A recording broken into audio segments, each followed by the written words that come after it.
and he emailed me a little bit ago and said he was going. His appointment got canceled, so he was going to try to make it. So we'll just give it another minute or two. I have Mary's proxy. You do? Okay. Yeah.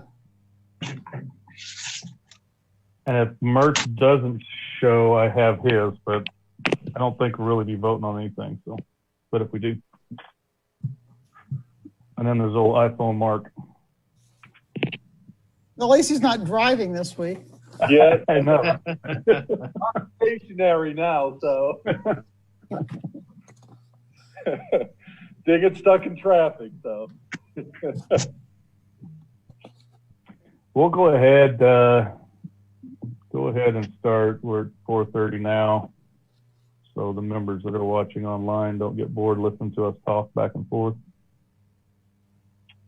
And we will call the meeting to order. A couple of things real quick. Again, this month, we're going to skip over the course reports, going over the course reports. Hopefully next month, we'll be able to get back in the carts since we're going to phase 2 now, according to the governor. Get back in the carts with the supers and pro shop teams and local pros and get those reports back going, because I know those are beneficial to a lot of us.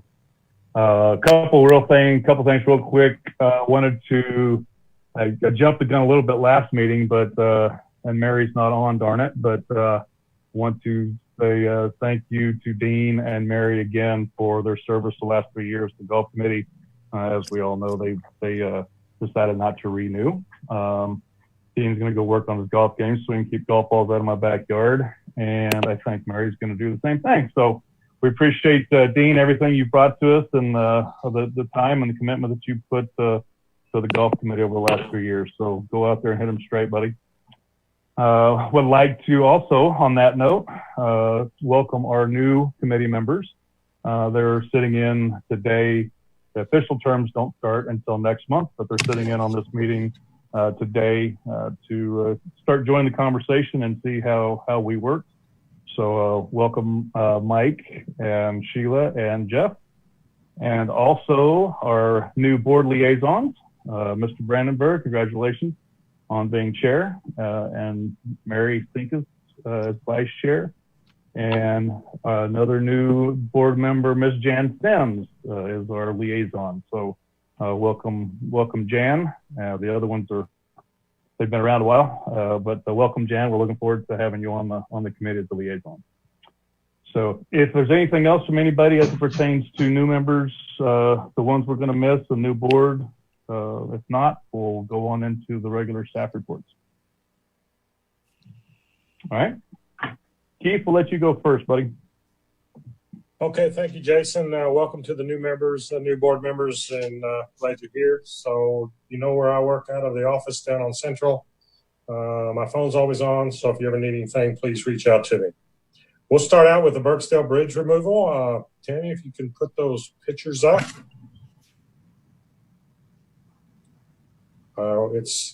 It's been completely removed. I had a final walkthrough today, so you'll be able to see what we've done. Okay, this picture was taken after the January rains. How much debris? Once we get to the next one.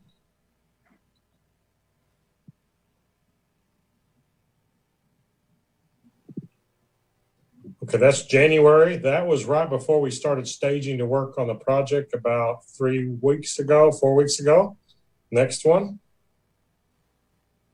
That's after they had removed the debris. The reason I put that one in there, they moved the debris first. You can see the piers that are missing are leaning underneath there clearly without the debris under the bridge. We can go to the next one. That's from the other side where you can see, so that would be from the east side looking back upstream, so you can see how those piers were pushed and damaged, how bad it actually was. That's after the first row had come off on the left side, after they removed it, showing that, so you can see the concrete pillars underneath that were supporting the bridge structure. You can go to the next one. After they pulled all the top off, you can see some of those piers just kind of fell over a little bit on their own. So it was actually the bridge top that was kind of holding the piers instead of the other way around, it appears, after the fact. Next picture. I show that one because that's one of the deckings that they had to chisel through the decking, as you can see there, and there's rebar and wire in there to get down to the pin, because when those were put up, they were pinned in 3 different directions. So they were secured onto the piers really well. So the construction was done pretty good back in the 70s, actually. Next picture. That's when they started removing the piers. I believe that was the 4th of June they started. You can see them coming out. Next picture is what it looks like now after we restabilize the bank per the specification of ADEQ. That's looking toward the, I guess that's looking back toward the north, maybe the south. No. Yeah, looking south. Next picture. And this is looking at it from the side angle without the bridge there. So that project is completed. Should be paying the contractor sometime next week after all the documentation is signed. So we're glad to have that done. The next thing I want to talk about is the Scottsdale Bridge. That's the restabilization of the bridge and the banks, and we've had some challenges getting that going. I will say this Friday we are supposed to get the construction documents and have all the permitting in place, with the exception of we got a call back. I say we, the engineer, Crafton Toll, got a call back from the Fish and Wildlife Department concerned about cave fish over there.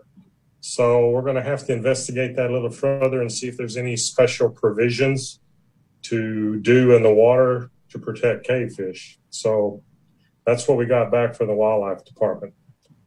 So I expect, my engineer told me that usually they send out a standard form. So he's investigating further to be sure we're good.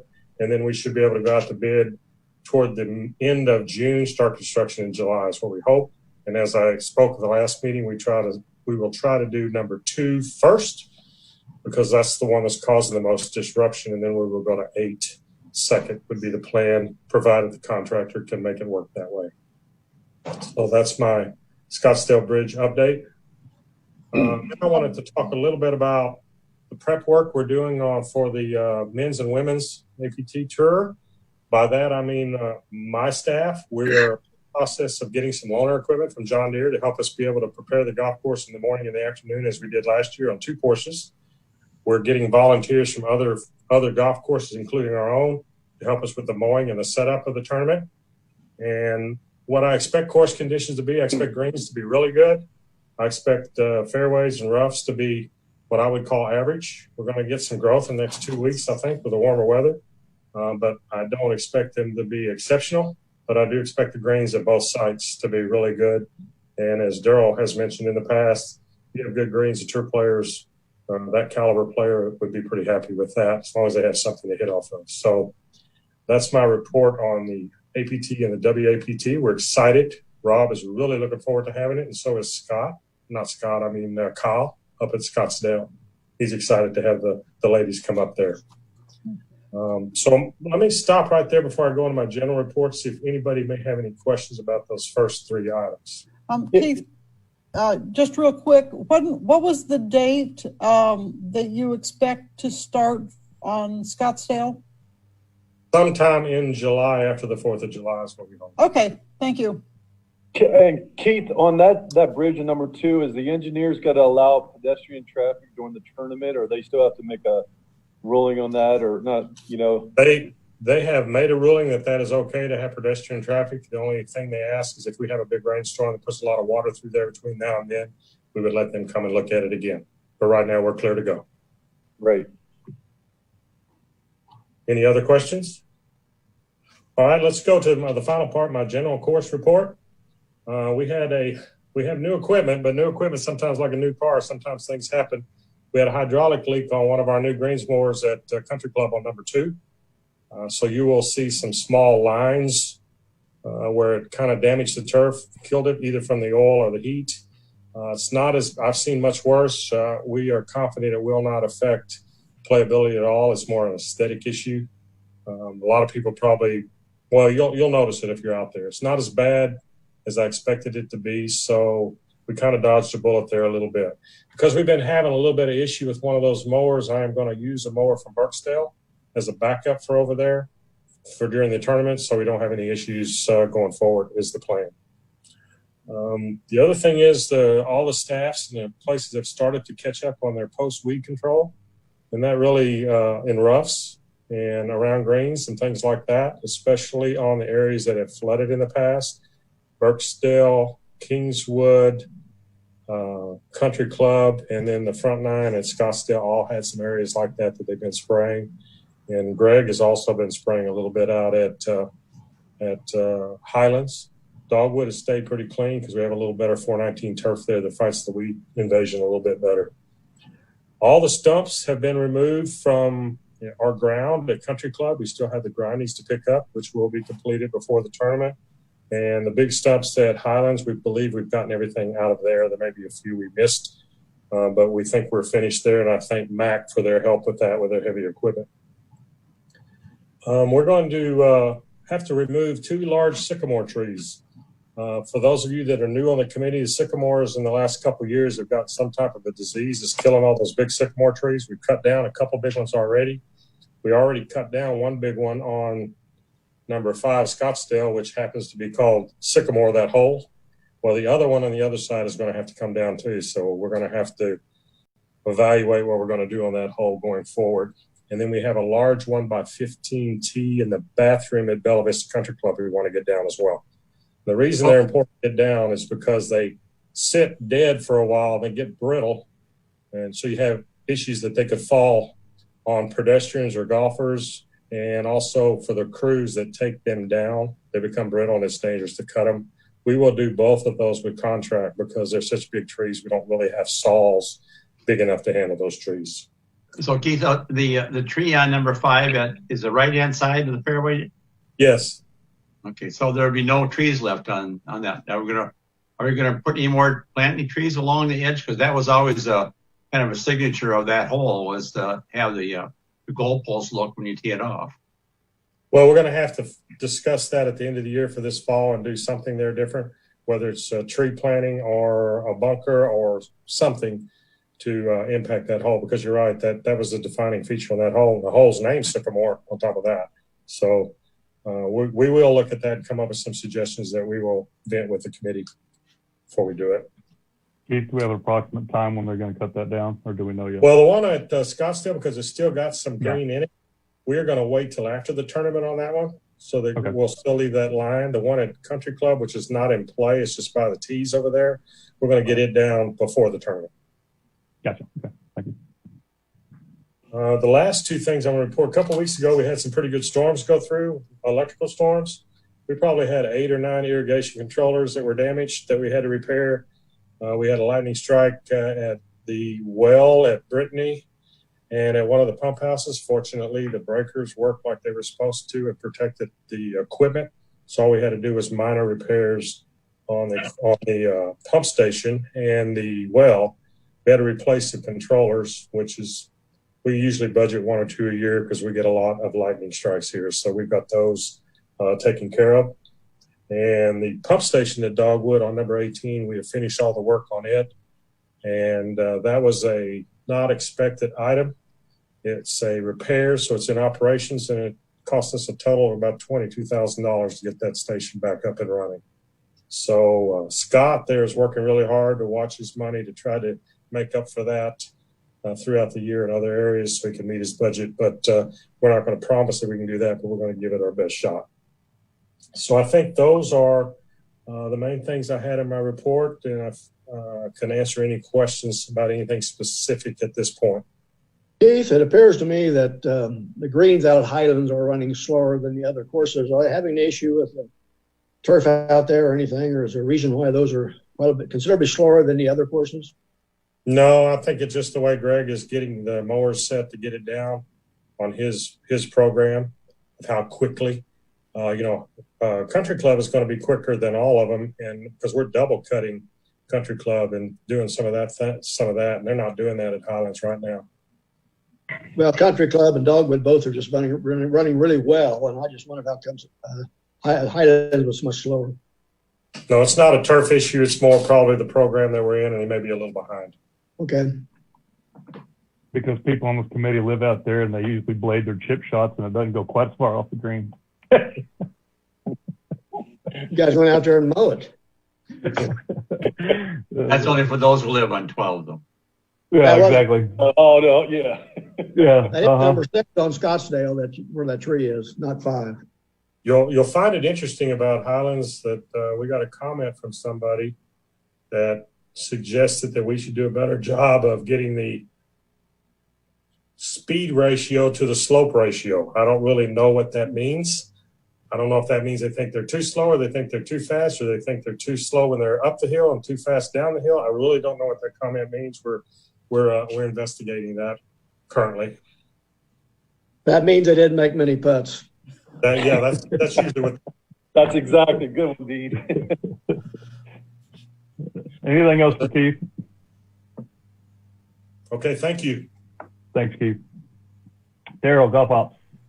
All right. I first of all want to echo what Keith says. Welcome to everybody, all the new members, and also appreciate the members that are currently on the board and the staff at work. And I got an open door policy, and everybody knows my cell phone. You might not understand me, but come and visit with me, and we'll go from there.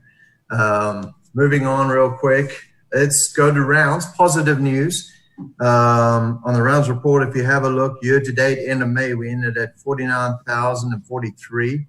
We up 2,929 rounds for the year, which is a positive deal. That's great. We keep going. We keep moving. Our member rounds are up, and that's a big one. I've noticed we had 38,684. That's 2,542 above last year. So if we look at our member rounds, and that's one thing that the board, you guys, we all talked about, was the member rounds were down. We did the price adjustment with the new assessment, and we started to see some rebuttal, but we've also got COVID. So we're seeing a lot of new faces in the pro shops, members that are getting out and playing some golf. In May, we are still up on our non-member rounds, but only 387. We didn't see so many people traveling in May, but there has been an uptick in June. So we've had some Kansas City, Oklahoma groups coming in June, and we'll kind of see how that goes. So that's the round report. Going to move through this pretty quickly. The governor announced today we're going to phase 2, Monday. That's good news, exciting news. And since then, I've been on the phone with PGA. I've also reached out to fellow directors that are over complex that are already in phase 2.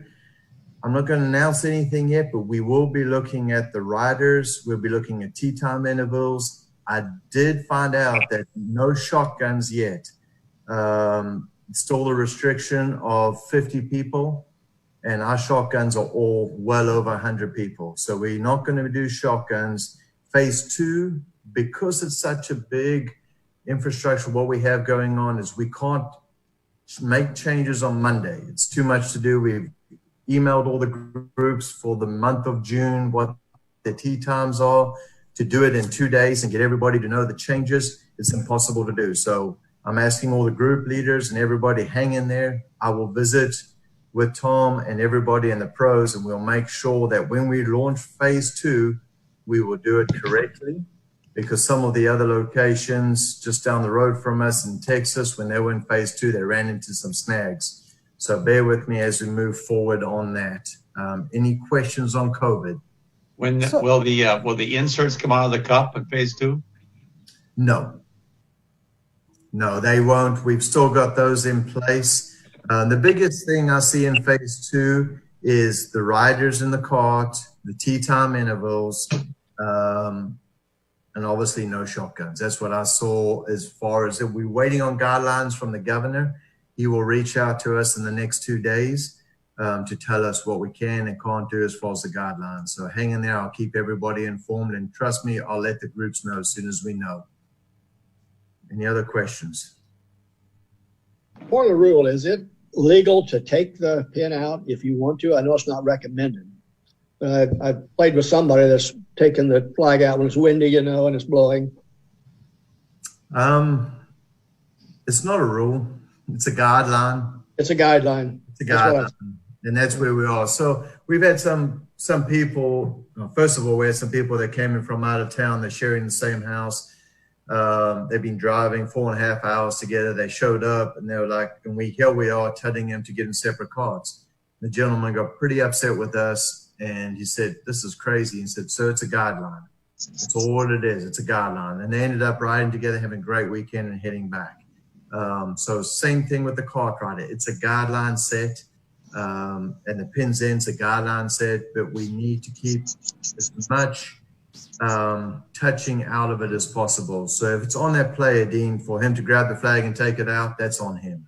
I think pretty much everybody's leaving it in, but I did play with one individual who was taking it. He's a very good golfer. He did take it out because it bothered him. And he didn't have anybody else. He handled it himself.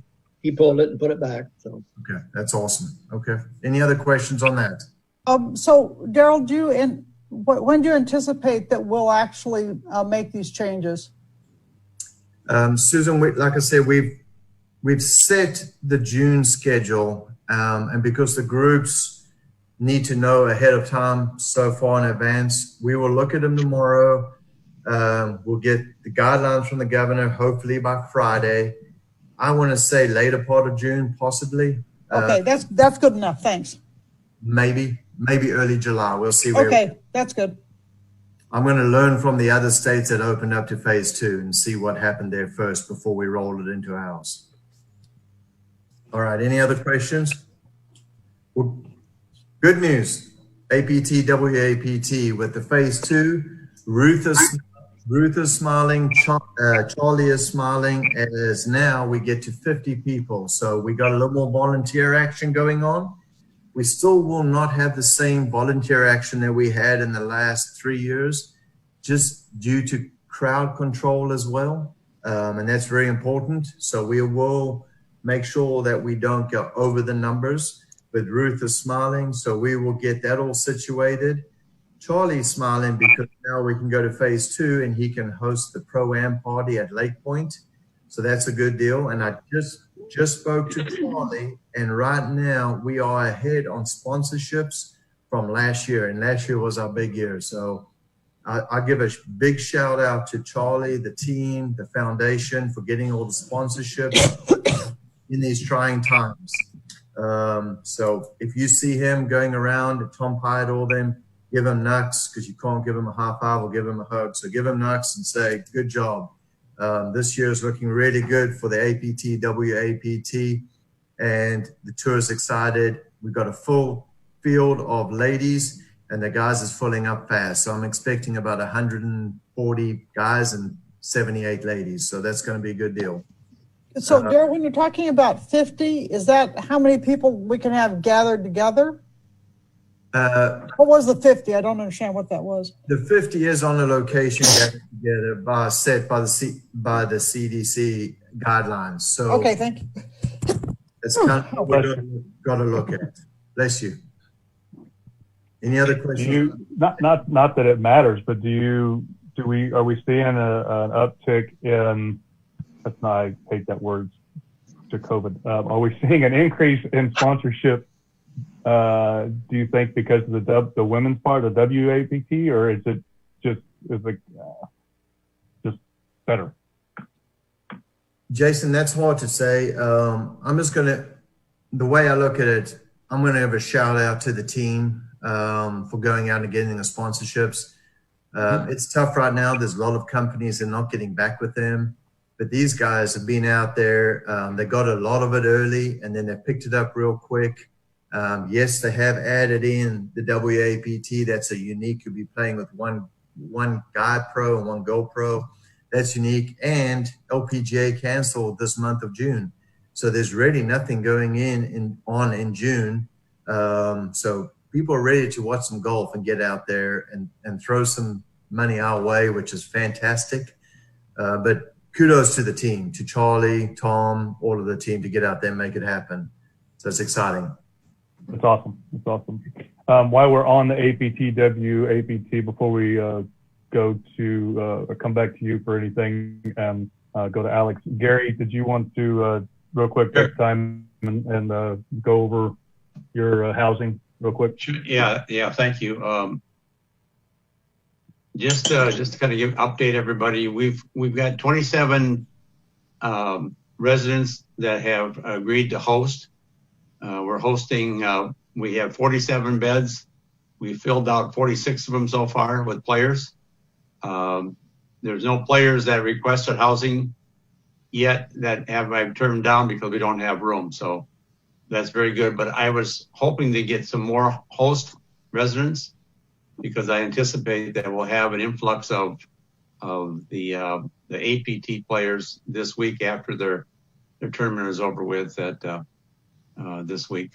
So I'm expecting that we'll get some more hosts or some more players, and more hosts would really be appreciated. So if you know of anybody that wants to host a player or two, please send them my way.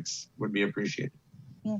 We may want to put that out in the general newsletter again this week. With going to phase 2, that may help change some people's minds who might have been on the fence. Yeah, that's a good idea. Good idea. That newsletter goes out. When does that go out, Tammy? Friday. Friday at noon. Was that paper or electronic version? Electronic. So, do you want me to send a write up to anybody? Yeah, me, Kim Carlson. Okay, Kim. Thank you. Gary, we Do appreciate it by you taking that on Thursday. and doing that every year. Yeah, Thursday would be great, or Thursday afternoon or something. Hey, Kim, what is your email address? It's Kim C at bvvpoa.com. Okay.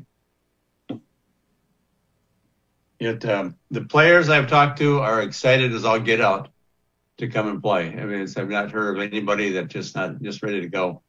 And I think a lot of the hosts I've talked to are looking forward to it as well. So it's been a very good, I think, under the circumstances, getting 27 residents to volunteer during this time is a tribute to the people in Bella Vista. Absolutely. So if you know of anybody, let me know. Got it. Otherwise, it's going well. Thanks, Gary. Awesome. Thanks, sir. Daryl, back to you had something on the group leaders. Yeah, I've got something real quick. I want to give a shout out to our group leaders. This trying time with COVID and everything and all the tea time changes and showing up 30 minutes prior, it's been tough on our group leaders. And if anyone's out there watching, and I'm asking this committee to thank the leaders out there to say, you guys are awesome. Golf rounds are up. They're being patient. They're dealing with their customers within their group with the different tee times. And we are sending out a lot of emails trying to keep the group leaders informed on their new tee times. So one, make sure you check your emails weekly, but also a big kudos and a big thank you to our group leaders to make this place unique in Bella Vista. And that's something that Bella Vista is different to other places with all the groups. 127 summer groups, that's a bunch. And keeping all the golf going. So thank you very much. And I'm going to hand it over to Alex with the tournament update. Thanks, Daryl. Okay, on the side of things, first tournament was this past weekend, May 30th and 31st. We had our three-person scramble that was originally scheduled at the end of March. We had 33 teams playing. The winning total was 121. That's 23 under par by Jay Ryan, Pete Larson, and Harry Tiffany, some of our regulars there. We had a tee time event for them. I think by and large, everybody loved it. They all played in 3.5 hours or so, and I didn't hear any complaints at all. It didn't hurt that we had an absolutely perfect weekend for it. So first event was definitely a home run. This past Saturday, we had Callaway Fitting Day. We filled up 24 appointments and had some really good sales out of it. Probably some more sales coming on the weekend after all the fittings were done. But I know Leslie, our merchandising director, was real happy with the turnout, happy with the sales that she got off of that. Coming up soon, this Saturday, we have Titleist Fitting Day. I think we still have some PIM appointments for fittings with Titleist. You'll need to contact Leslie. Mark, I'm going to jump in. Your Mark, you need to jump in Okay. and get an appointment at 1:30. I will. I'll take it. I'll give her a call. All right, No big pressure, Mark. That's mine. Well done, D. So, and after this, Titleist Fitting the 13th, the following is TaylorMade on the 20th. I believe they are full right now. We have a waiting list for that. They just dropped, but I believe that is full and it's waiting for few to drop out. Perhaps. From that, we've got the AT a little less 2 weeks from today. We've got our Brittany Party Palooza 2-person ramble challenge that's going on July the 10th on a Friday. We're putting out a lot for that since it's a new event. Sure, we get the word out to everybody, get plenty of signups for that. And we've got the 4th of July, Friends of the Highlands on the 4th. And that's a hit, a full field, just like a tea time event, unless something drastic changes. But we're prepared for it to be a tea time event. Any questions about any events that we've got? The match play Okay. last month.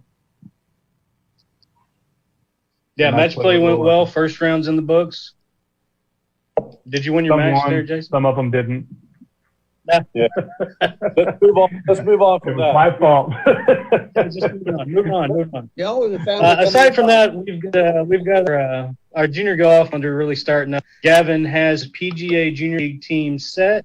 He picked up another couple of pairs over ago, and he'll be starting practice up on this coming Tuesday. So go Bella Vista Vipers. We've got a good team, and we're ready to face some of the area competition. Awesome. Any questions about anything? Alex Winslow and the family.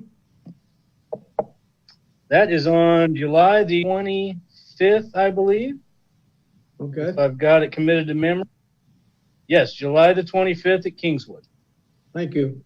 Yes, You can register online or at any golf.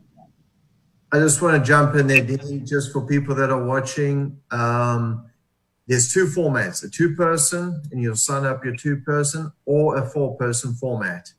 The entry form has 4 people. You don't have to have 4. You at least got to have 2, and they've got to be related, obviously. So just make sure that that's out there, and we'll be good to go. All right. Thanks, Anything else Jeff. for Alex? Thanks, Alex. Thanks. Tom. Real quick, with the governor's announcement that we're going to go into phase 2, we're going to be working with all the department heads, the restaurants and tennis and fitness and everything to make sure we remain in full compliance with those directives. But we'll be meeting tomorrow about that so we can roll it out as soon as close to Monday as possible. Unrelated, on Friday, we went on an all amenities tour with the new board members. Jan Sims put up with me for 6 straight hours, which was a lot to ask. We hit all the pro shops and fitness centers, restaurants, and everywhere else. I think it was a good informative tour for the new board members, help them get up to speed. And finally, compared to prior year, our activity card sales are up by 1,300, which is a 22% increase. So we're definitely seeing a dramatic increase in the number of activity cards as a result of the 2020 plan. And that's all I had to say, unless anybody has any questions. Fantastic. Thanks, Tom. Appreciate it. Board liaisons, Jan, Mr. Brandenburg, Mary, you all have anything? I'm good. It's good to see your face. I haven't seen your face in a while, Miss Mary. The question I had was already answered. Okay. I think David actually had to get off at 5, so I think he took off. Okay, good deal. Our old business from last month, the challenge that Daryl laid out to the committee was policing, self-policing, and kind of some ideas on how we want to continue to monitor behaviors, challenges, and opportunities on the course as we see them. So I'll just open it up. If anybody had any thoughts or additional comments or anything I wanted to say, absolutely open the floor and go ahead and stage piece. Well, I mean, I don't really have much for this one, except to say that it seems that in the past couple weeks, I've heard a lot of things about people walking their dogs on the golf courses, people biking on the golf courses, and also people driving their boats too fast, just general, I would put them in terms of safety issues that in addition to whatever we do specifically for golf, it may be worthwhile doing a, kind of a safety awareness blurb that now that we're in summer, there are a lot of people that are out using the amenities. And many of these are, there are a lot of people who are new to Bella Vista. There are also a lot of people who are using the amenities that never did. And it might be worth, reminding people that they shouldn't be walking their dogs during, golf play. Be watching for bikes on the roads, be careful in your boat not to run over people who are swimming in the lakes, and just general safety things now that it's summer. Good call out. Yeah, on the non-golfers on course during golf hours, that's actually going to be our challenge for our next month. So, but yeah, it's a good call out. Jason, I did send some comments to Daryl about what I thought we should do, and I think overall, they do pretty good. I don't see that many people violating the rules, and usually if you remind somebody, I think a high percentage of it is just people forget. They drive out there, you say something, they come back. I haven't seen a lot of damage to our courses. I've seen more rust from lawnmowers or mowers than I have from golf carts. I don't see a lot of big gashes taken out of the greens because people have lost their temper. I don't think we need golf vigilantes. I think what we need is people to be very polite and say, hey, do you remember we're on cart paths today, or you parking a little too close to the greens? I have seen a lot of people parking real close to the greens. I haven't seen any damage personally. Maybe Keith has of people parking too close to greens where they've damaged things. So I think, the membership and the people playing golf can do what they've always done. And if they do see somebody damaging the golf course, call the pro shop, and they can make notes, and they can always use group leaders to help enforce things like that too. So I think we all get upset when people do that. We get upset when people speed or they cut in front of us in traffic lines too, but we don't run up on them and try to rush them. So I think it's sort of the same thing with golf. You don't want to wind up with golf rage, I guess. You don't want people to get in somebody's face. And so I think the best we can do is just encourage people. And if a golf group is involved, you can always go to the golf group leader. So I think we're doing pretty good. If people will just help out, remind their friends or their playing mates, hey, we're on cart paths today. I think that's the only way to solving all of our issues. I don't think we'll ever find where we don't have people that break rules. People are going to break rules. I also noticed on a number of the courses, we have some new signs now that say, keep carts 30 feet from the greens. And I find those to be really helpful reminders because they're, of course, placed at the place that you're making a decision whether you're going to drive up or not drive up, right? So it's right at the point of the decision. So I think that those are very nice little signs that you've put out there. Those signs in the carts have really been very helpful too. They put those in. I played dogwood some time ago when it was raining and they forgot to put them in, or somebody didn't get them in that day. And that was the one day I had to holler at a couple groups, say, hey, we're on cart paths today. And they never went off again after I said, hey, remember we're on cart paths today. It was real wet. But I think those signs in the carts have really helped. Right. And I think people look for them now. I noticed that in several of the courses, they're just leaving the signs in and they just, put them to the front whenever we have the situation where the carts are on path. That's good, Dean. Anybody else have anything?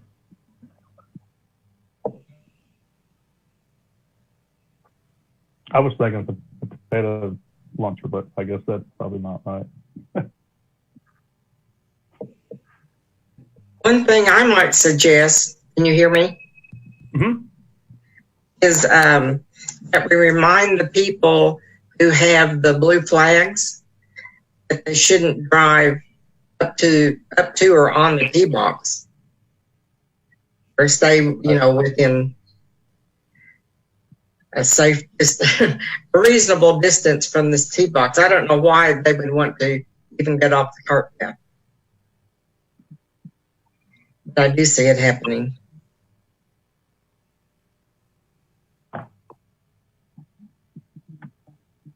Oh, Sheila, thanks, Jen. Yes, exactly.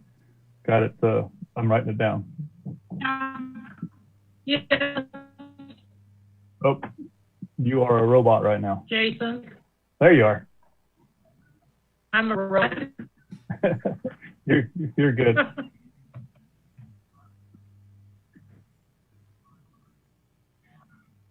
Did you have something to? Yeah. Did you have an idea?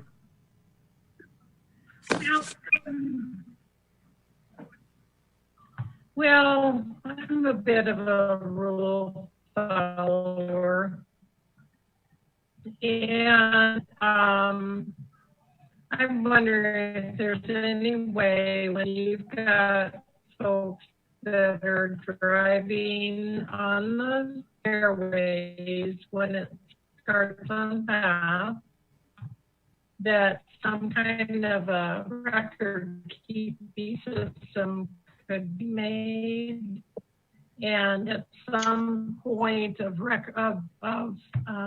infractions could lead to some kind of a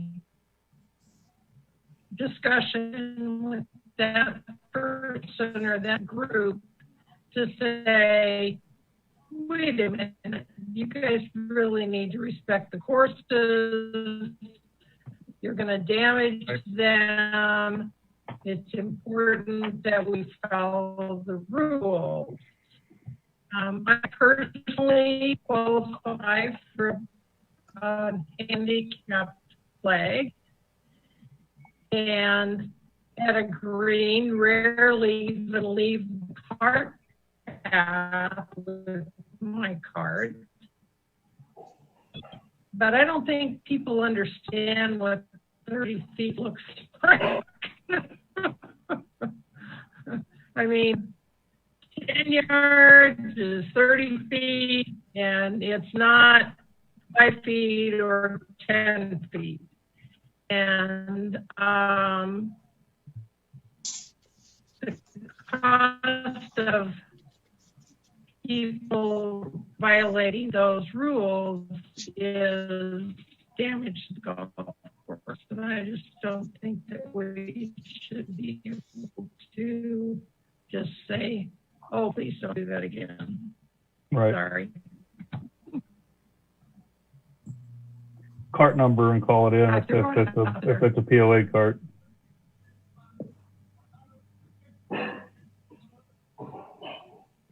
Making notes. Okay, good. Anyone else?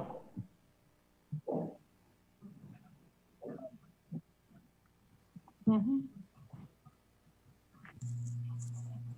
So do we think as a committee, oh, you're welcome, hon. I'm kind of gathering that it might not be quite a big of an issue as what we initially thought. Is that a fair assumption? I mean, there are a couple, I've said a couple things to a couple people here that were in the fairway when it was wet, and they just looked at me, waved, smiled, and got back on the path. Now, whether they got back in the fairway on the next hole, I don't know, but that's self-policing politely. Well, I think that also it's a bit of a problem that is more of a problem in the off season when we have carts on path for, to many golfers, no apparent reason, right? The course is dry, it's a sunny day, you know, and clearly it's not a weather-related thing, but we do that so the grass has an opportunity to come back in without traffic. So I think as the weather improves and we don't have those weeks where we have cars on path, I think it's a problem that just may not be all that serious. Plus, people are used to looking at the signs now and that kind of thing. So I don't know that we need to go to any extraordinary lengths, you know, on it at this point. Right. I just want to jump in real quick. Twofold. Yeah, right? Susie. One, the Carts on Pass sign definitely helped, and we launched that right before I put the challenge out to the committee. And number two, as Dean said, we ask our membership to report to the pro shop. Let's communicate and everything will get better. That's all we got to do because we all invested in the golf courses. So the more communication we have out there is definitely going to help. That's what I'm taking away from this conversation. Our membership is invested and so are our employees. So just reach out to the pro shop. We'll go from there. No golf Nazis out there just yet, but let's care about our golf courses. Yep. Anything else on the last month's challenge?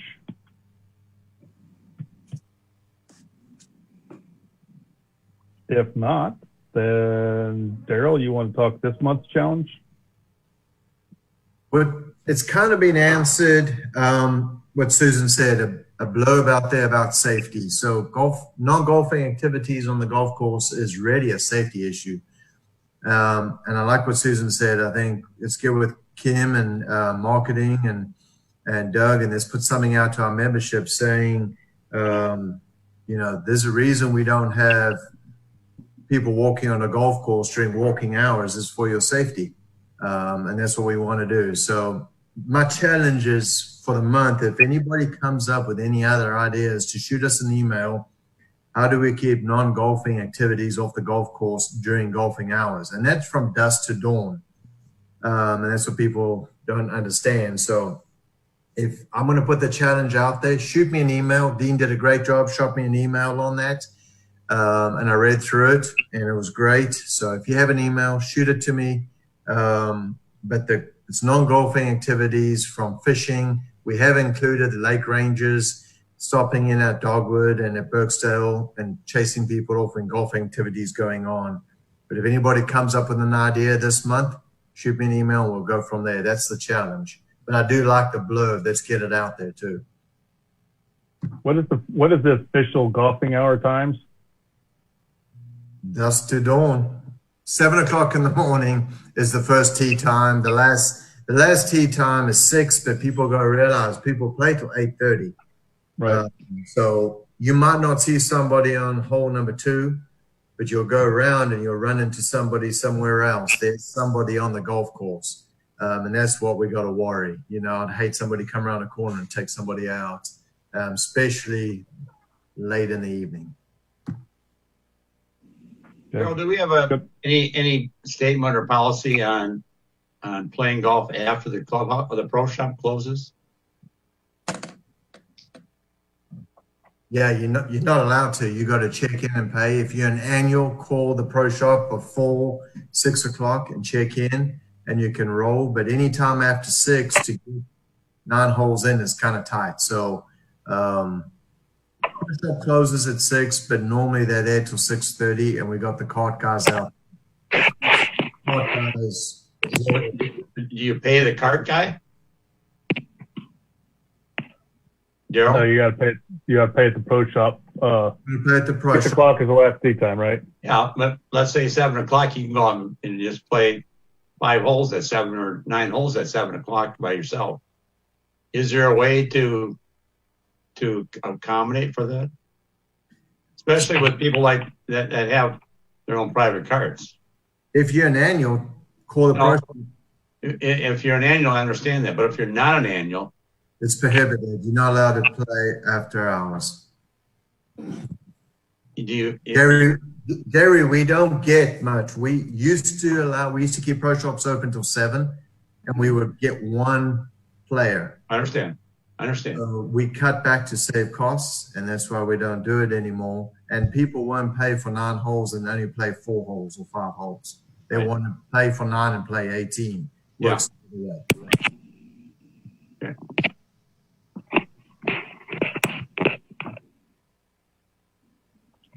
Anything else on that? Anything else in general? I have a couple of Yes, things. ma'am. First, I wanted to give a shout out to Paul Gomez and Scott Hansen at Dogwood. They organized a divot sanding party yesterday. So we had 25 volunteers out, and in an hour we filled the divots on all 18 holes. Awesome. So it was awesome and a lot of fun. And Paul was really the one that spearheaded that event. So that was really cool.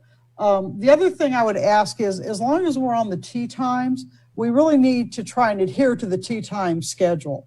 I've noticed lately that if all 4 people are there, at the beginning when we did this, there was a real effort to not let people go off early. And it seems like at several of the courses, that's getting relaxed.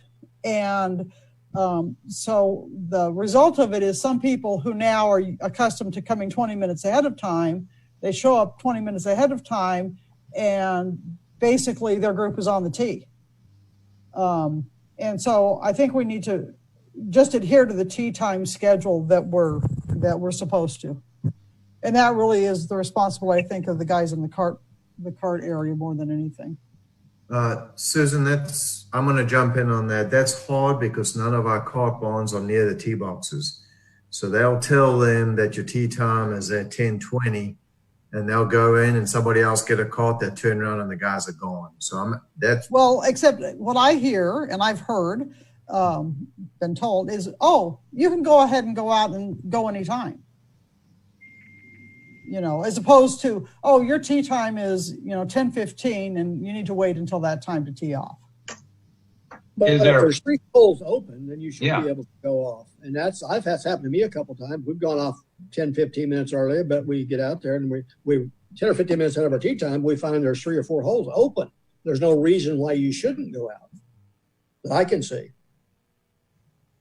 Well, I think it's just a bit of an issue, especially in group play, where, we tell people they can't get their carts until 20 minutes ahead, and yet we're 30 minutes ahead on their tee time. So they're showing up as we've asked them to, and yet they're late. Good point. I have experienced that as well. So I agree with Susan. I think it will become less of a problem as we go to a shorter interval, right? I think the problem may just take care of itself. And that's what we're seeing, Susan, as we go into phase 2 and what the governor says and where we're going, you'll see, hopefully, I've heard and listened to a lot of other places that are doing it. That's going to kind of sort itself out here in probably another 3 weeks.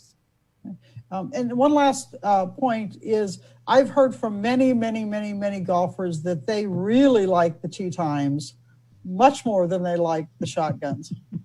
Now, I don't know if that will hold as we get into July and August, but they like it because they would prefer not to have a big crowd in the morning. They don't feel pushed, and they don't feel like they're pushing anybody, that it's just a much more relaxing experience for them. I think the heat from this week will change a lot of opinions on that. Yeah, we'll see. Yeah, true. I know my group wants to shotgun as soon as possible.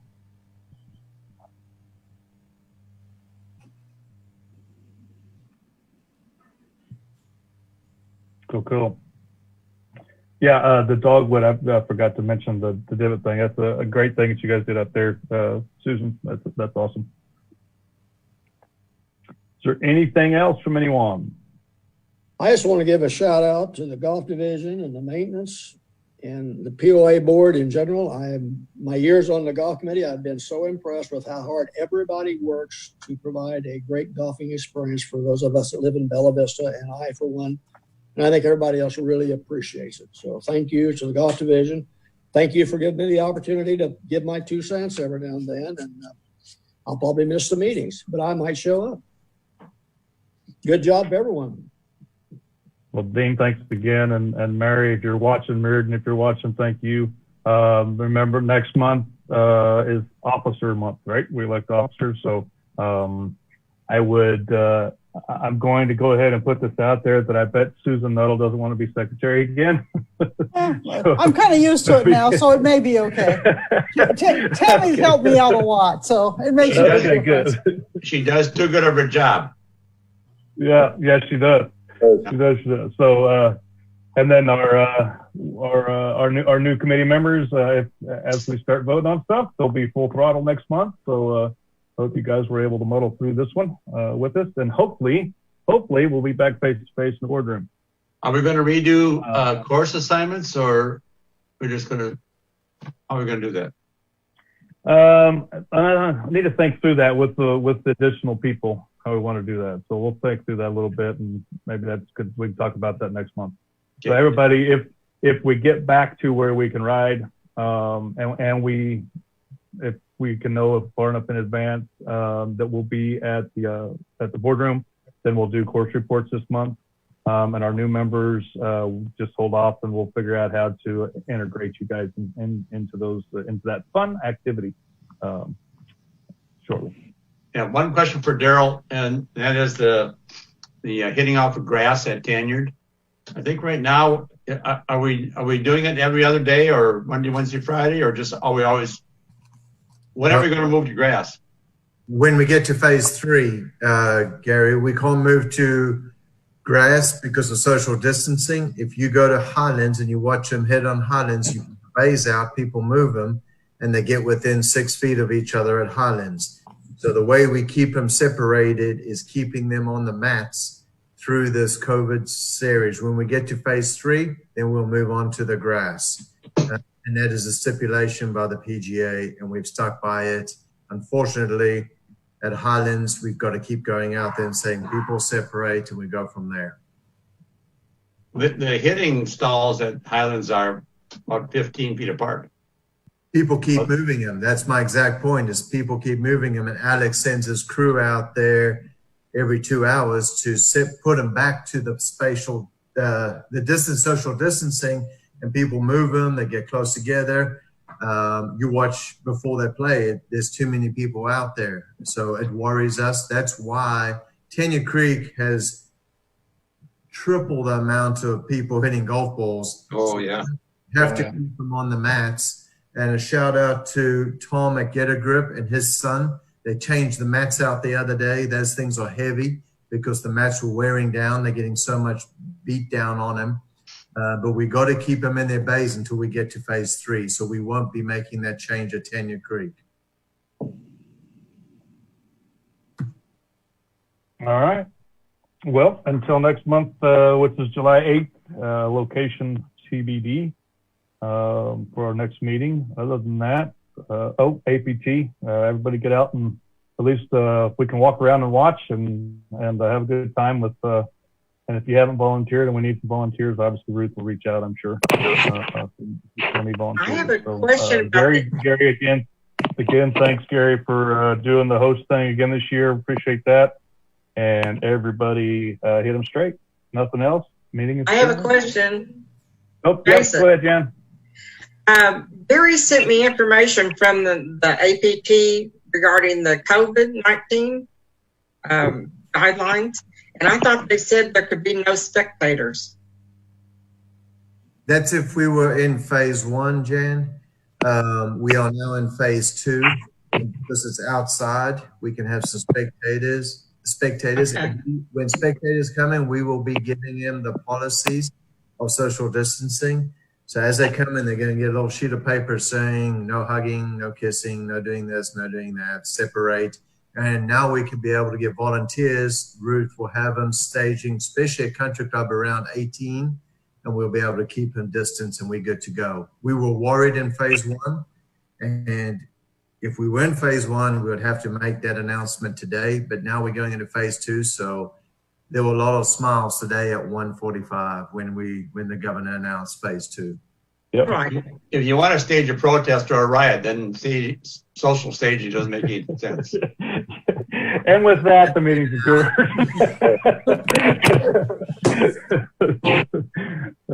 Thanks, Gary.